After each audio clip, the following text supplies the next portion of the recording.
사도행전 8장 1절에서 8절까지 하나님 말씀을 봉독합니다.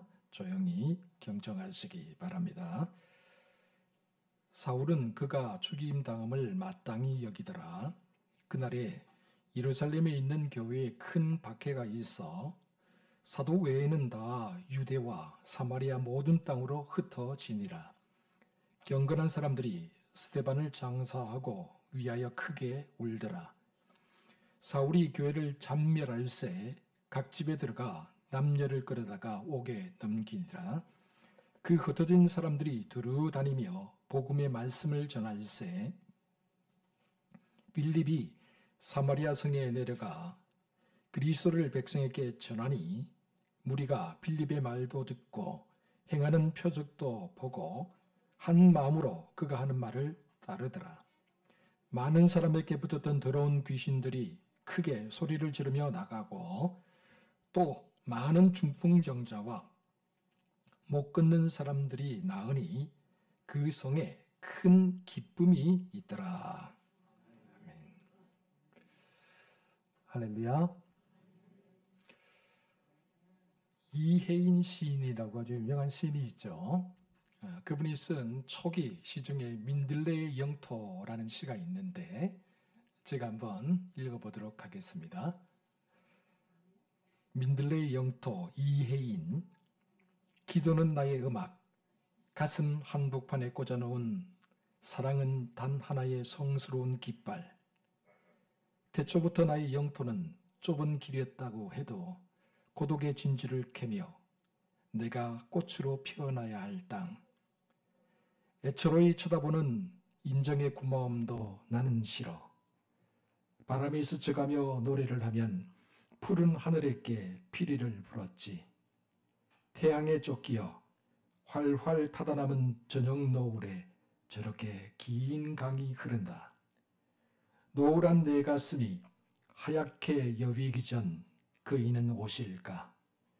당신의 맑은 눈물 내 땅에 떨어지면 바람에 날려보낼 기쁨의 꽃이 흐려오는 세월의 눈시울에 본색의 아픔을 씹는 내 조용한 숨소리 보고 싶은 얼굴이여.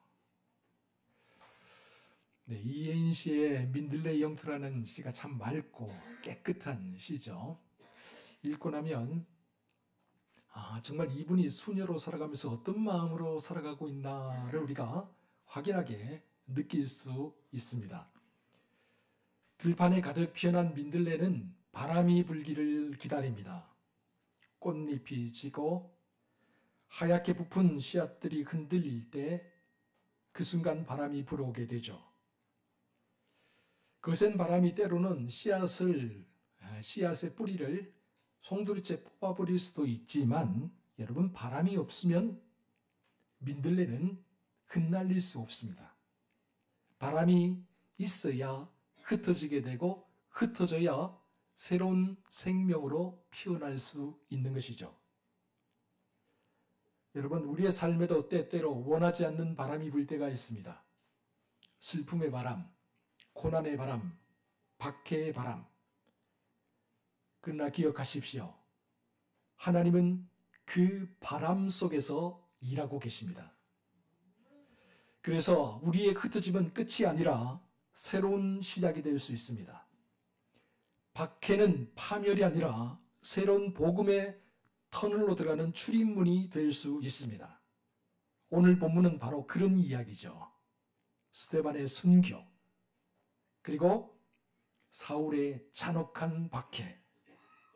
그러면서 그 박해의 바람을 타고 사방으로 흩어진 성도들의 발걸음.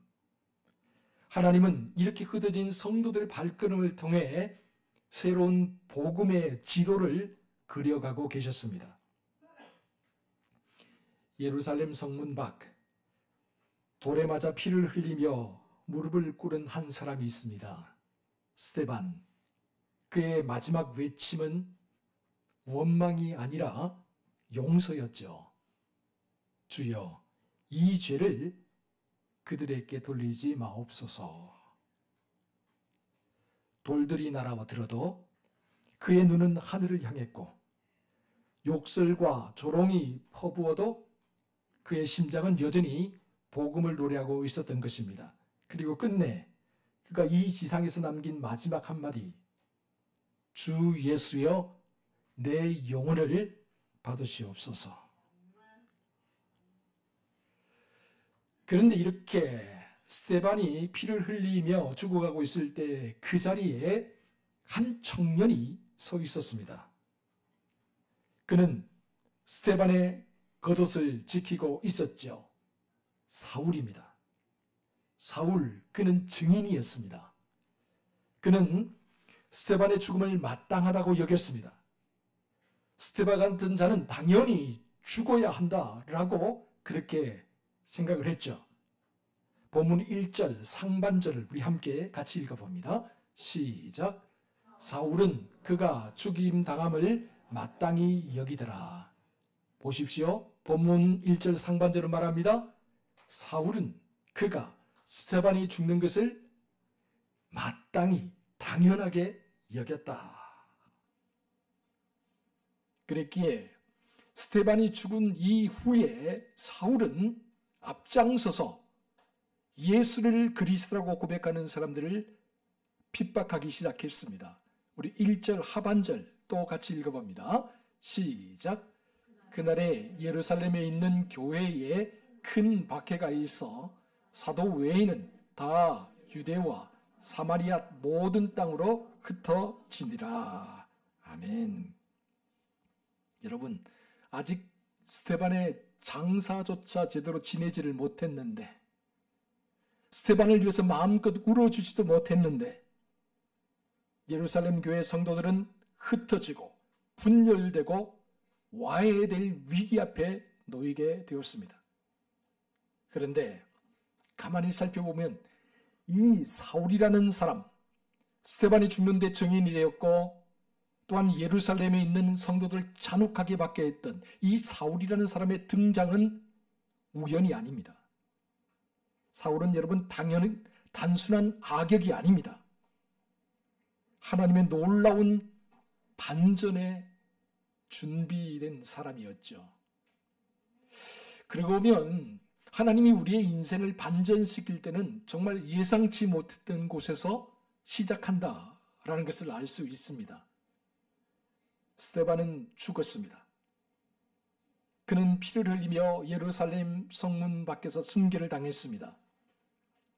그의 피가 땅에 떨어진 것이 아니라 하늘의 역사로 번졌다는 사실을 우리는 기억해야 합니다. 그래서 그의 피는 이렇게 외치고 있죠. 복음은 어떤 상황에서도 꺾이지 않는다. 그렇습니다. 스데반이 순교의 피를 흘린 그 땅에 거룩한 복음의 씨앗이 심겨졌습니다. 그 씨앗은 사울의 영혼 깊은 곳에 숨겨졌습니다. 그것도 모르고 사울은 본격적으로 복음을 대적하는 자로 나섰습니다. 그는 미친 듯이 교회와 성도들을 박해했죠. 오늘 본문은 이렇게 사울의 박해를 말하고 있습니다. 본문 3절 함께 읽어보겠습니다. 시작. 사울이 교회를 잔멸하였으에 각 집에 들어가 남녀를 끌어다가 옥에 넘기니라. 아멘. 사울이 각 가정마다 들이닥칩니다. 남녀노소 예외가 없습니다. 그러자 예루살렘 골목마다 성도들의 비명과 눈물로 가득하게 됩니다. 사울, 그는 율법과 정의라는 이름으로 분노를 포장했고 하나님을 향한 열정의 칼이라는 그 이름으로 교회와 성도들을 향해 돌진했습니다. 이제 모든 것이 끝나버릴 것 같았죠. 더 이상 어떤 희망도 기댈 언덕도 없는 것처럼 보였습니다. 그토록 아름답고 행복했던 초기 예루살렘 교회가 산산조각이라도 나버릴 것처럼 그렇게 보였습니다. 하지만 놀랍게도 여러분 보십시오. 하나님은 놀라운 반전을 준비하고 계셨습니다. 본문 4절 우리 함께 같이 읽어보겠습니다. 시작. 그 흩어진 사람들이 두루 다니며 복음의 말씀을 전할세. 아멘. 예루살렘은 이제 더 이상 안전지대가 아니었습니다. 은혜의 우물처럼 느껴졌던 그곳에 박해의 피바람이 불었고 성도들은 이제 그곳을 떠나야만 했습니다. 그들은 거리로, 사마리아로, 온 땅으로 흩어지기 시작했습니다. 복음의 역사가 끝난 것처럼 보였죠. 그러나 바로 그때가 복음이 예루살렘이라는 울타리를 벗어나던 때였습니다. 초기 교회 1만 명이 넘는 성도들이 예루살렘에 모여서 이곳이 좋다, 이곳에서 예수님을 만나고 이곳에서 함께 교제를 나누고 이곳에서 예배를 드리는 것이 너무나 좋다라고 그렇게 여기고 있을 때 하나님은 그들에게 박해를 보내셨습니다. 박해는 교회를 무너뜨리는 것이 아니라 오히려 복음을 온 땅으로 퍼져가게 했습니다. 주님의 말씀이 여기에 있습니다. 우리 사도행전 1장 8절을 함께 읽어보도록 하겠습니다. 시작. 오직 성령이 너희에게 임하시면 너희가 권능을 받고 예루살렘과 온 유대와 사마리아와 땅끝까지 이르러 내 증인이 되리라. 아멘. 주님이 부활 승천하기 전에 제자들에게 마지막으로 준 유언과도 같은 말씀, 오순절 성령 강림과 초기 예루살렘 교회의 부흥과 교회 내에 일어난 문제들을 처리하느라고 사도들과 성도들은 주님의 이 마지막 말씀을 까맣게 잊어버리고 있었습니다. 주님이 그들에게 주신 지상 명령, 예루살렘을 넘어 온 유대와 사마리아와 땅끝까지 이르러서 복음의 증인이 되어라는 이 말씀, 그들은 이 말씀을 까맣게 잊고 있었던 것이죠. 그러나 박해와 고난이 임하게 되자 바로 이 순간부터 주님의 말씀이 눈에 보이듯이 펼쳐지기 시작했습니다. 사랑하는 성도 여러분, 우리는 고난을 두려워하지만 하나님은 고난 속에서도 놀라운 계획과 놀라운 뜻을 가지고 있다는 사실을 믿으시기 바랍니다. 우리는 나누어지고 흩어지는 것을 두려워하지만 하나님은 우리의 나누어짐과 흩어짐을 통해서도 복음의 역사를 만들어간다는 사실을 기억하시기 바랍니다. 그렇습니다. 믿음이라는 것은 때때로 편안한 자리, 좋은 자리에서 일어설 수 있는 용기입니다. 여기가 좋사오니 머물고 싶은 그 자리에서 일어나 비록 헤어짐과 나누어짐이 있더라도, 그래서 비록 마음이 아프고 쓰라리더라도 눈물을 머금고 괴로운 가슴을 안고 주님의 말씀을 의지하여서 앞을 향해 한 걸음 내디디는 것, 그것이 바로 진정한 믿음이기 때문입니다. 흩어진 성도들은 울면서 온 세상으로 나아갔습니다. 어머니의 품과도 같은 예루살렘 교회를 벗어나 온 유대로, 사마리아로, 땅 끝으로 흩어지며 나아갔습니다. 예수 그리스도의 구원하는 복음을 가슴에 품고 가는 곳마다, 발길이 닿는 곳마다 만나는 사람들에게 예수가 그리스도임을 선포했습니다. 그들은 눈물로 씨앗을 심었던 것이죠.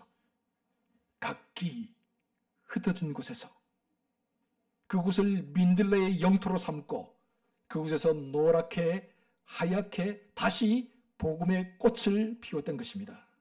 그리고 그들 중에 한 사람, 오늘 본문에 그들 중에 한 사람 빌립이 등장을 하고 있습니다.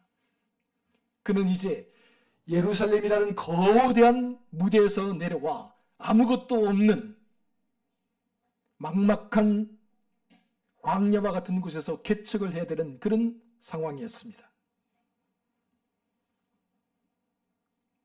특히 그가 내려온 땅은 사마리아 땅이었습니다.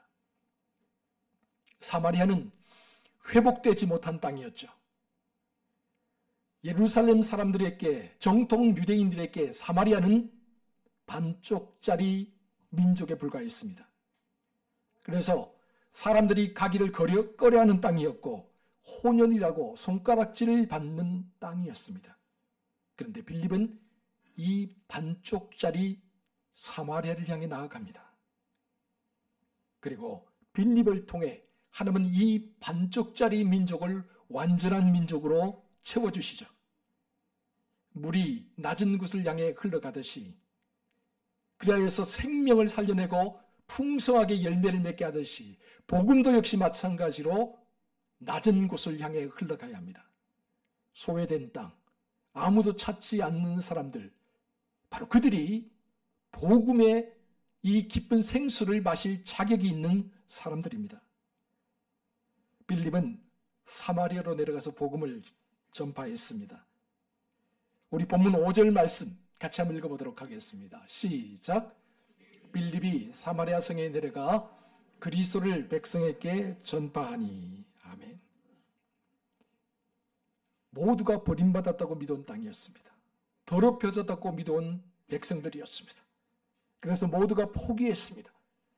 그들 땅을 밟는 것만으로도 불결해진다고, 그들을 만나서 이야기하는 것만으로도 내가 부정해진다고 사람들이 믿고 있었습니다. 그런데 그들에게 빌립이 들어가서 복음을 전하자 그들이 예수를 그리스도로 받아들였습니다. 놀라운 표적들이 일어나기 시작했죠. 귀신들이 소리를 지르며 나아갑니다. 많은 중풍병자들이 정상적인 모습으로 돌아옵니다. 걷지 못하던 지체 장애인들이 그 자리에서 걷고 뛰기 시작합니다. 그러자 무너진 마음들이 다시 일어납니다. 절망하던 얼굴들이 환하게 빛이 납니다. 온전한 기쁨, 큰 기쁨이 그 성에 가득하게 되죠. 그 모습을 오늘 본문 8절은 이렇게 우리에게 전해주고 있습니다. 8절 말씀 함께 읽어보도록 하겠습니다. 시작. 그 성에 큰 기쁨이 있더라. 아멘. 여러분, 이처럼 빌립의 외침은 단순한 설교가 아니었습니다. 그의 걸음 하나, 그의 손짓 하나, 그리고 그가 그 땅에 흘린 눈물 한 방울까지도 복음의 메시지였습니다. 그랬기에 그를 통해서 놀라운 표적과 기적이 나타났고, 버림받은 사람이라고 믿었던 사마리아 사람들이 예수를 믿고 주님께로 돌아온 놀라운 기적들이 나타났습니다. 그러자 그 큰 사마리아 성에 큰 기쁨이 임했다라고 그렇게 성경은 말하고 있습니다. 여러분, 이처럼 복음은 기쁨입니다. 생명의 환희입니다. 박해를 받아 흩어진 자의 입술에서 선포된 복음이 죽음의 그늘에 앉아있던 영혼들을 구원하고 그들에게 말할 수 없는 기쁨을 가져다 주었습니다. 예수님이 메시아이며 구세주라는 사실을 전하다가 죽었던 스데반, 그로 시작되었던 교회에 대한 박해, 사울의 잔혹한 칼날이 믿는 성도들에게 다가왔을 때 교회는 흔들렸고 성도들은 사분온열되어서 사방으로 흩어졌지만, 그러나 복음은 꺾이지 않았습니다. 복음은 새로운 길을 만들어냈습니다. 인종과 편견의 장벽을 넘어서 담을 넘고 사람들의 마음을 움직였습니다. 그래서 복음은 사마리아로, 이방의 땅으로, 로마로 갔고, 그리고 마침내 결국 이 나라, 이 민족, 오늘 우리에게까지 그 복음이 전해지게 되었습니다. 사랑하는 성도 여러분, 복음의 기쁨은 오늘도 멈추지 않습니다. 우리의 연약함을 통해, 우리의 상처를 통해, 흩어짐과 고난을 통해 하나님은 여전히 말씀하고 계십니다. 우리 디모데후서 4장 2절 말씀 함께 읽어보도록 하겠습니다. 시작. 너는 말씀을 전파하라. 때를 얻든지 못 얻든지 항상 힘쓰라. 아멘. 하나님 말씀 오늘도 분명히 말하고 있습니다. 너는 말씀을 전파하라. 때를 얻든지 못 얻든지 항상 말씀을 전파하게 힘쓰라. 여러분, 그렇습니다. 스데반이 심었던 그 거룩한 씨앗, 이 복음의 씨앗이 떨어진 그 땅에서, 비록 그 땅이 눈물의 골짜기였고 고통의 골짜기였지만, 그 땅에 복음의 씨앗이 떨어지자 믿음의 햇살을 받고 그 씨앗이 자라 사울이라는 거대한 나무를 만들었습니다.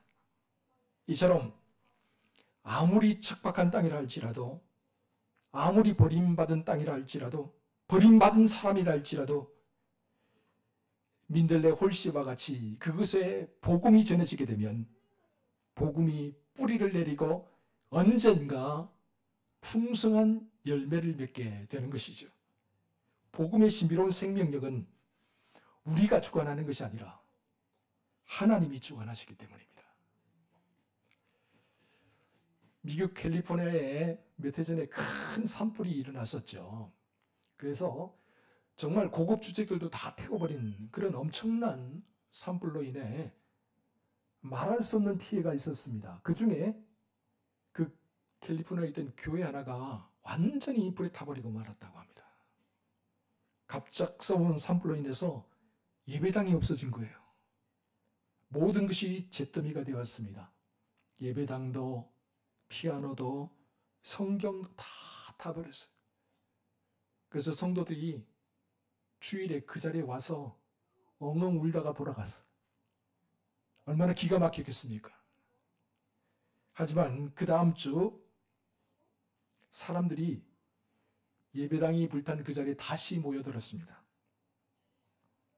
그들은 트럭 뒷자리에다가 성경책을 올려놓고요, 들판에 돗자리를 펴고 목 놓아 찬송을 부르며 예배를 드리기 시작했습니다.